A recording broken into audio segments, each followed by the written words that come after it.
hindi lang naging matigas ang ulo ng Engineer Legasto, buhay pa sana siya. Pero natutuwa ako. Dahil sa pagkawala niya, natitiyak kong sa atin mapupunta ang Pampanga-Baguio City Road Construction Project. 20 milyones. Ang kikitain natin dyan, Padre. Maliit yun, Padre. 150 million ang proyektong ito. Kailangan mapasa atin ng 30 milyones. Maraming pipicture. At bibigyan natin. Para maging bulag. At piping-tikom ang mga bibig. Bueno, kung yan ang gusto mo, kakausapin ko mga engineer natin. Para tabangan pa ang pagtitimpla ng semento at liitan ng mga bakal na gagamitin sa proyektong kahit na basta sundin mong inuutos ko, engineer. Tabangan mo ang semento, liitan mo mga bakal pati na mga kable. Ano ka ba naman? Diyan tayo kumikita ng malaki, ha? Okay? Padre, tumawag si Dr. Ignacio ng Department of Health. Magbibiding sila sa isang ospital. 300 million pesos ang halaga. Ba, Padre, kung gano'n ipadadala ko na lahat ng mga papeles natin para makasali tayo sa bidding. Habang tayong dalawa naman ay nakikipaglaro sa ating mga panyerong malalaking tiyan at mga ibang politikong timawa sa lagay. Kung sila ang mga linta at buhaya sa gobyerno, tayo naman ang mga lawin, nasisila sa kanila.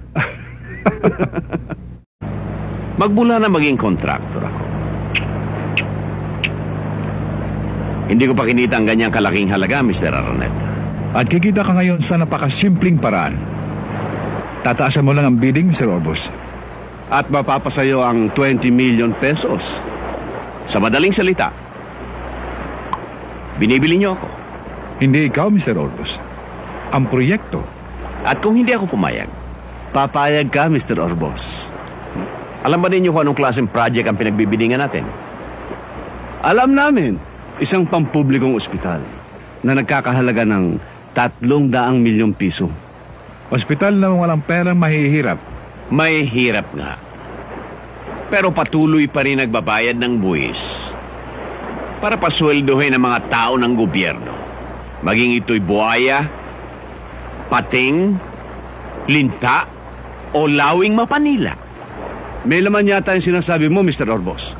Ang ibig kong sabihin ay marami ng building dyan ang gumuho. Marami ng tulay nang dahil lamang sa kunting lahar ng sumabog ang pinatubo ay natangay. Alam mo ba kung bakit, Mr. Alincastre?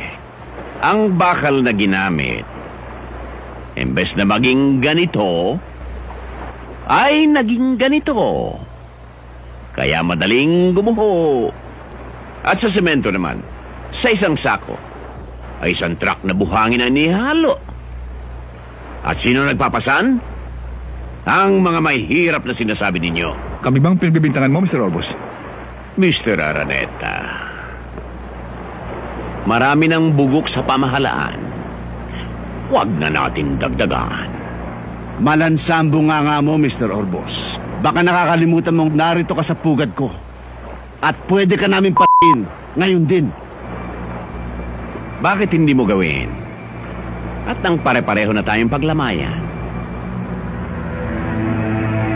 Tandaan mo ito, Mr. Alincastre. Ang sisiw ay nagtatago, tumatakbo, nagkukubli, dahil takot sa kuko ng mga lawin. Pero pag ang sisiw ay nasukol, ito'y lumalaban. Makatuka man lamang. Orbos, talagang malit ang daigdig para sa ating dalawa. Tama ka, Mr. Alingasngas? Alincastre, sir. Alincastre? Yes, sir. Mr. Alincastre. Alam bang kumukulong dugo ko? Tuwing makikita kita. Ako naman, hindi dugo ang kumukulo sa akin. Tache!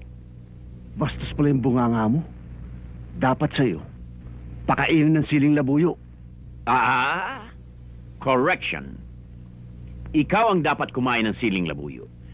Dahil ang tingin ko sa'yo, parang ibong kiyaw-kiyaw. Puro kiyaw-kiyaw. Orbos, ito ang tandaan mo. Pag nagkita tayo muli, isa sa atin ang sasabog. Na parang utot? Yeah.